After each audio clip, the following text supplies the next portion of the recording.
Well, let's talk to Danny Shaw, who's a crime and policing commentator and joins us now. Danny, good to see you, as always. What do you reckon to the police response to this? I mean, 3 days, just over 3 days to track someone down in the country. That's pretty impressive, isn't it? I think it's been a very good response by the Metropolitan Police working with other agencies, and it seems as well having some assistance from the security service MI5.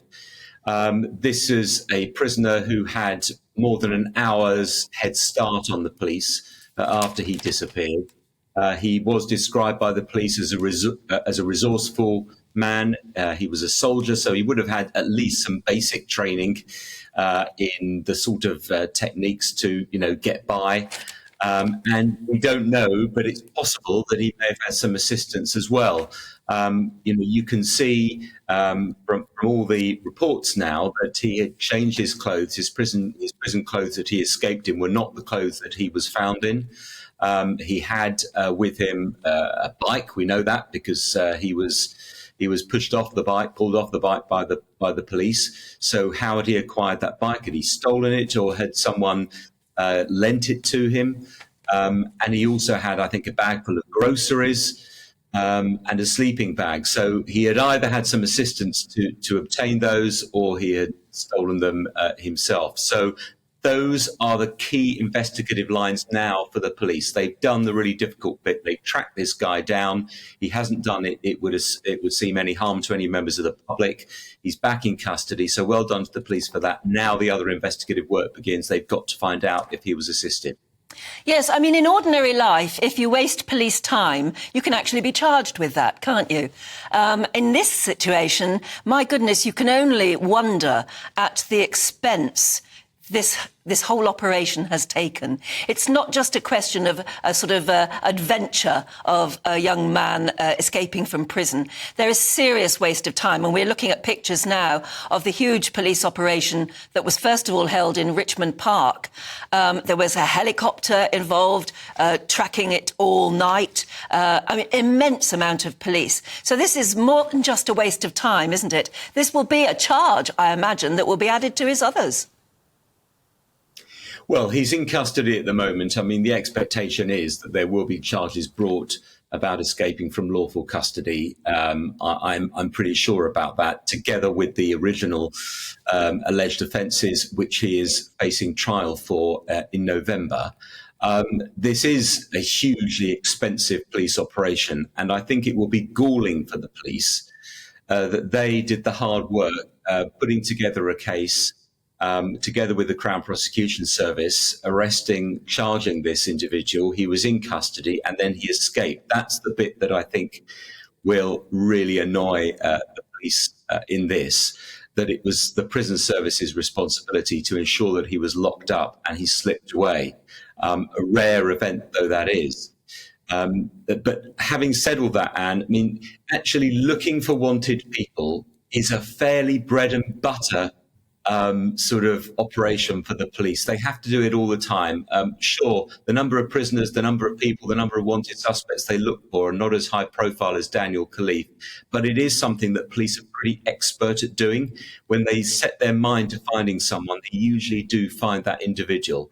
That is something that I think the police should be commended for.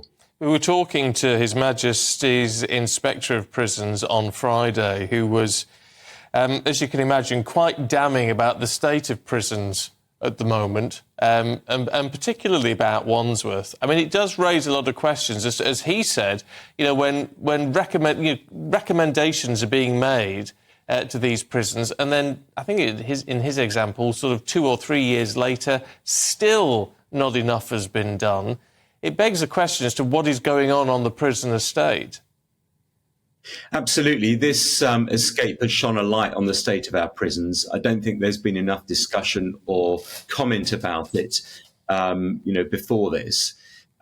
If you look at Wandsworth in particular, the most sort of glaring issue for me is the fact that there was an escape from Wandsworth in February 2019 by a prisoner who had secured himself to the underneath of a court security van, a Serco van, and he managed to get away out from the prison. He was recaptured not long afterwards, and I don't think he was charged with serious offences as this individual was. But the exact same method that Daniel Khalife used to get away from Wandsworth. Now, surely after 2019, lessons would have been learned. We understand that perimeter security and new CCTV system was meant to be installed at Wandsworth, but that work has still not been completed. So for me, the big question needs to be asked of the Ministry of Justice and the Prison Service: what did you do after 2019? Did you learn the lessons? Clearly didn't. Why wasn't that equipment and those CCTV cameras, why weren't they installed? In terms of the wider issues around Wandsworth, we know it's hugely overcrowded. It was designed to hold 950 prisoners. It holds 667, more than that at the moment. It's very close to the absolute maximum limit. And this is a situation that's replicated in other prisons across England and Wales. Huge numbers, not enough staff. The number of staff has dropped since 2010, since the Conservatives came to office, but the number of prisoners has increased. And that means that regimes are stretched, security can be compromised. And I'm sure there have, over the years, been many warnings, but it's well known that asking for more money for prisons or to improve conditions in prisons never goes down very well with the public. We don't want to know what happens in prison, really. Is that a problem, do you think, for maybe any Home Secretary or anyone trying to look at more money for prisons? We just don't care. We think once people are locked up inside prison, that's the end of it. Daniel Khalife has shown us that it really isn't. I think you've hit the nail on the head, Anne, because people are locked up in prisons, but we expect them to be secure. And when they escape, we get very concerned about it and we want to know why. And the root of that potentially is lax security, cutting corners, not enough staff, not enough experienced staff, not enough training, and so on. And that's why we should all care. The other reason we need to care, and we don't care enough, is that almost every prisoner that is in jail will come out at some point. They will serve their sentence or half their sentence or 2/3 of their sentence, and they will come out onto the streets back to society. And we all want them to come out rehabilitated so that they don't commit any further crimes and that there aren't any more victims. So it does really matter what goes on in prison. It's not enough just to lock someone up and expect that they're going to come out and not commit any further crimes. You've got to at least attempt to do some rehabilitation, give them some skills, some training, get them into a workshop so they can learn some skills so they can get a job, get them some qualifications so they're better able to be employed, because employment and housing are the two biggest factors that stop people from offending. Yeah, very good point. Danny Shaw, good to see you.